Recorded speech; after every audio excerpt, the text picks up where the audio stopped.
Hello दोस्तों, आपके लिए एक मज़ेदार वीडियो लेके आया हूँ जिसमें एक रोचक जानकारी बहुत ही अच्छे ढंग से आपके लिए प्रस्तुत की जाएगी।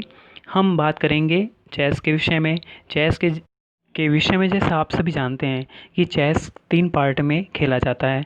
पहला ओपनिंग, दूसरा मिडिल, तीसरा एंड गेम। तो आज हम दोस्तों जो ओपनिंग है उसके विषय में जानेंगे। इसके 11 रूल्स होते हैं जो आपको कोई नहीं बताएगा, इसे आप जान लीजिए और अपने खेल में अप्लाई करेंगे तो आपका गेम निश्चित ही बढ़ेगा। और बिगिनर्स के लिए तो ये और भी महत्वपूर्ण होता है, क्योंकि जो नौसिखिए होते हैं उनको इस चीज़ की जानकारी नहीं होती और मेहनत बहुत करते हैं लेकिन उसका रिजल्ट नहीं निकलता।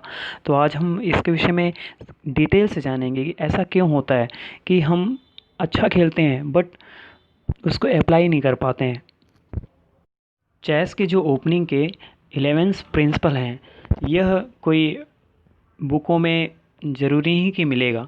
वास्तव में ये अनुभव पर आधारित है। जो बड़े बड़े महान प्लेयर हुए हैं उनके अनुभव और उनके बुक्स में बहुत डिटेल से पढ़ने पर ज्ञात होता है कि कुछ बेसिक रूल्स होते हैं जिसका पालन करना अनिवार्य होता है। अगर हम वह काम नहीं करेंगे तो हम चेस अच्छा नहीं खेल पाएंगे और हमें आसानी से ओपनिंग में ही लोग पीछे कर सकते हैं। इसलिए हमें ओपनिंग के जो रूल्स होते हैं, बेसिक रूल्स, उसको फॉलो करना ज़रूरी होता है। तो आइए दोस्तों, हम इसके विषय में जानेंगे कि कौन कौन से वे 11 रूल्स होते हैं जो हमारे लिए जानना बहुत ज़रूरी है। दोस्तों, पहला रूल्स ये है कि ओपन विथ इधर द किंग पॉन और द क्वीन पॉन। अर्थात खेल की जो शुरुआत है वह बादशाह या वजीर, जिसे हम रानी के रूप में जानते हैं, के सामने वाले पैदल को चलकर करनी चाहिए। हमें अन्य पैदल क्यों नहीं चलना चाहिए? क्योंकि हमें सेंटर पर कब्जा करना है। हमारा अंतिम उद्देश्य क्या है कि सेंटर के जो खाने हैं उस पर कब्जे करके हमको अपोनेंट को के मोहरों को खेलने से रोकना है, उनको अच्छी पोजीशन स्थापित करने से रोकना है। इसलिए पहला नियम यही है जिसे आप ज़रूर फॉलो करें। जैसे 2 पैदल ही सामने के चलना चाहिए। क्या होता है, बहुत ज़्यादा जो नॉलेज ले लेता है तो वो जो अदर गुटियाँ अगर चल रहे हैं तो क्या होता है, उससे वो संभाल लेते हैं। लेकिन हम क्या है, हम नौसिखिया हैं। तो हम नौसिखिया हैं तो अगर हम उल्टा सीधा चलेंगे तो सामने वाला तो बहुत ज़्यादा नॉलेज जानता है चेस के बारे में, तो वो हमारी गलतियों को और जो कमजोरियां हैं उसको पकड़ लेगा, वीकनेस पॉइंट को, और वो हम पर हावी हो जाएगा। इसलिए खेल की जो शुरुआत है वह बादशाह रानी के सामने या राजा के सामने वाले पैदल को चलकर करनी चाहिए। फ्रेंड्स, दूसरा रूल्स ये है कि wherever possible make a good developing move which threatens some things. अर्थात जहाँ तक संभव हो मोहरों को जल्दी से जल्दी ऐसे स्थानों पर रखो जहाँ से वे विरोधी मोहरों या पैदलों को पीटने की धमकी देते हों।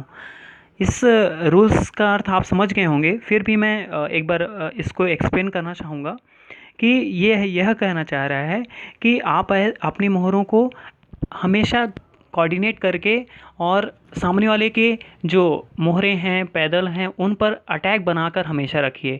इससे क्या होगा, वो हमारे लिए प्लानिंग करने के लिए, मतलब अपोनेंट हमारी ओर अटैक करने की अपेक्षा अपने डिफेंस में आ जाएगा और यहीं आप प्लस हो जाएंगे। इसलिए ऐसे जगह हम अपने मोहरों को रखना चाहिए हमें कि वे अपोनेंट के मोहरों को मारने की धमकी देते हों। ओपनिंग का जो थर्ड रूल्स है वह यह है कि डेवलप नाइट्स बिफोर बिशप्स। अर्थात घोड़े को हमें पहले चलना चाहिए, बाद में ऊँट को। इससे क्या होता है कि जो नाइट होता है वो जो सेंटर को कब्जा जल्दी करता है और चारों तरफ से सुरक्षा करता है सेंटर की, और अपनी भी सुरक्षा करता है। और जो अटैक अचानक आने वाला होता है उसको नाइट रोक लेता है, चेक को भी रोक लेता है। इसलिए नाइट को पहले निकलना चाहिए, वो सुरक्षा प्रोवाइड करवाता है। बिशप को भी, इवन बिशप का भी कभी ट्रैप भी हो जाता है, आप देखे होंगे। ऐसा इसलिए होता है कि हम नाइट को नहीं चल के पहले बिशप को चलते हैं। इसलिए हमको क्या करना चाहिए, पहले हमको डेवलप करना चाहिए नाइट को, नाइट मतलब घोड़ा। फिर क्या करना चाहिए, बिशप को निकलना चाहिए फिर हमें। इससे आपके जो गेम है उसमें सुरक्षा बने रहेगी और जो गेम है काफ़ी लंबा चलेगा। अगर आप इस रूल को फॉलो नहीं करेंगे तो आपको हानि भी उठानी पड़ सकती है। रूल्स नंबर 4 की बात करें तो यह कहता है कि मोहरों को उपयुक्त खाने पर रखिए और उस घर पर उसे स्थापित करने की कोशिश कीजिए। वह हम कभी कभी नाइट है, बिशप है, उसको ऐसी जगह रख देते हैं कि वो प्ले ही नहीं कर पाते और हम डिफेंस में आ जाते हैं। अटैक की अपेक्षा हमको अपने मोहरों को बचाना पड़ता है। ऐसा इसलिए होता है क्योंकि हम जो नाइट है, बिशप है, रुक है, क्वीन है, उसको अनप्लेस कर देते हैं, ऑड जगह रख देते हैं। उससे क्या होता है, वो अटैक उस पर जल्दी हो जाता है। तो हमको इस चीज़ से बचना चाहिए और हमेशा हमको अपने मोहरों को उचित स्थान पर ही रखना चाहिए, प्लेस में। इसलिए इस रूल का फॉलो करना बहुत ज़रूरी है।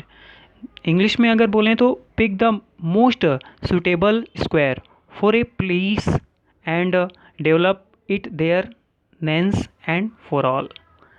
तो आप समझ गए होंगे कि कितना इम्पोर्टेंस है इस रूल्स का। आप इसे अवश्य फॉलो करें। रूल नंबर 5 की बात करें तो यह कहता है कि make one on 2 pawns move in the opening not more.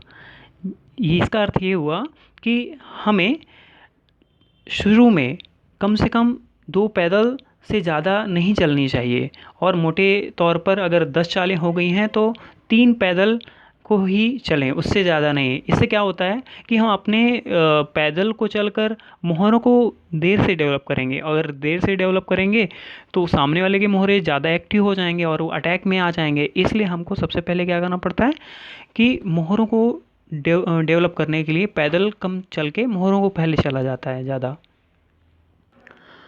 Rule number 6 की बात करें तो don't bring out your queen early.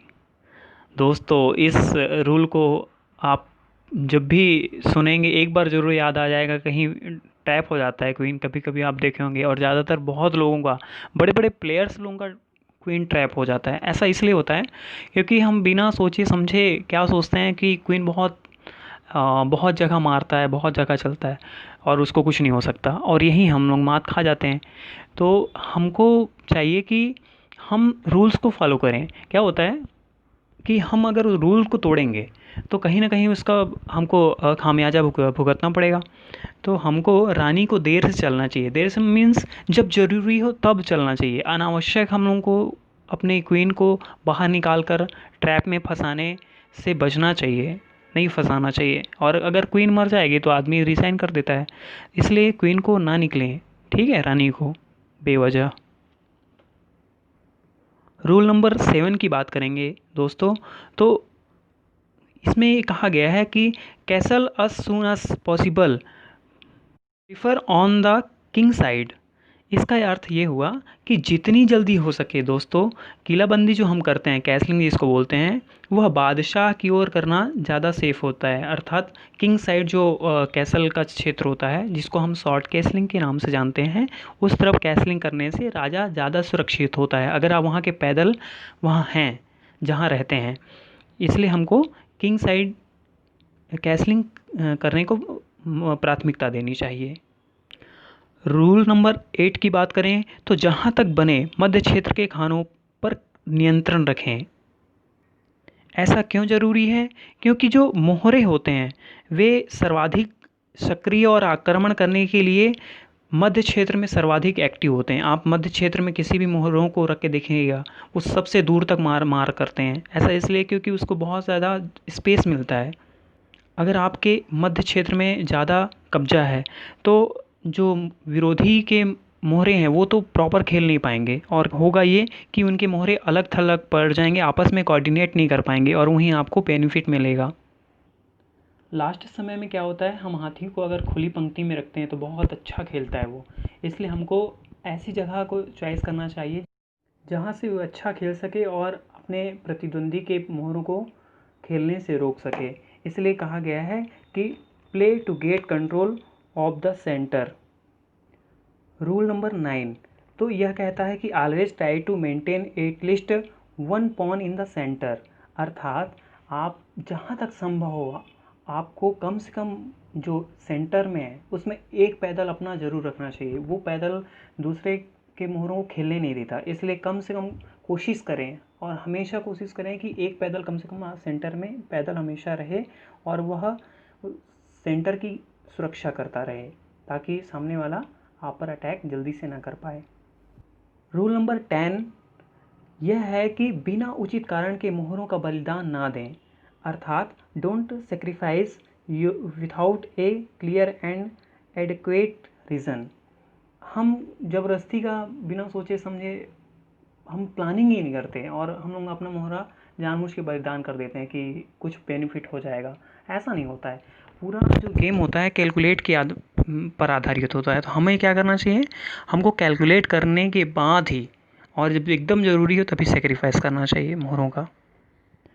Last rules की बात की जाए तो यह कहता है कि place your rooks on open files, मतलब अपने हाथियों को हमें खुली पंक्तियों पर रखना चाहिए जिससे वे अच्छा खेल सकें।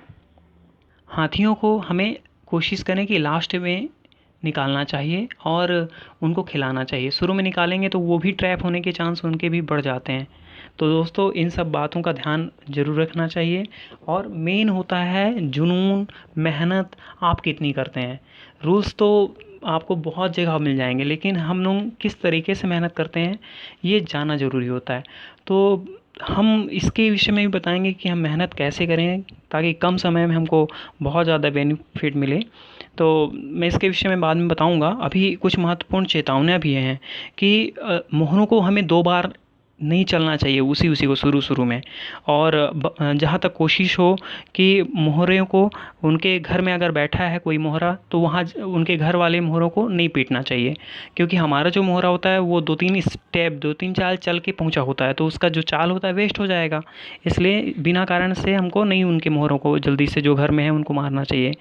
और ये जान लें कि बराबरी के मोहरे को ही लड़ना चाहिए, मतलब पैदल के बदले अगर बिशप मिल रहा है तो मारना चाहिए या अपने बिशप को पैदल के बदले नहीं देना चाहिए।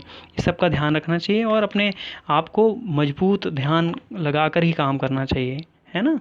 तो दोस्तों मैं ये अपेक्षा करता हूँ कि मेरी बातें, मेरे सिद्धांत आपके काम आएंगे और आपका गेम इम्प्रूवमेंट होगा। तो मैं चाहता हूँ आप यूं ही जुड़े रहिए और मेरे चैनल को लाइक एंड सब्सक्राइब करते रहिए, दोस्तों से भी शेयर करें, क्योंकि ये शुरुआत है। अगर आप हमारे शुरुआत में साथ देंगे तो हम इसमें कंटिन्यू अच्छा काम करेंगे। अगर आप अभी साथ नहीं देंगे तो हम कैसे काम आगे करेंगे। आगे मैं एक बहुत अच्छी स्टोरी लेके आया हूँ जो चेस से रिलेटेड है। कि हम कहते हैं कि चेस एक केवल गेम है, तो मैं उसके लिए एक बहुत अच्छी कहानी लेके आने वाला हूँ कि चेस किस तरह व्यक्ति के जीवन को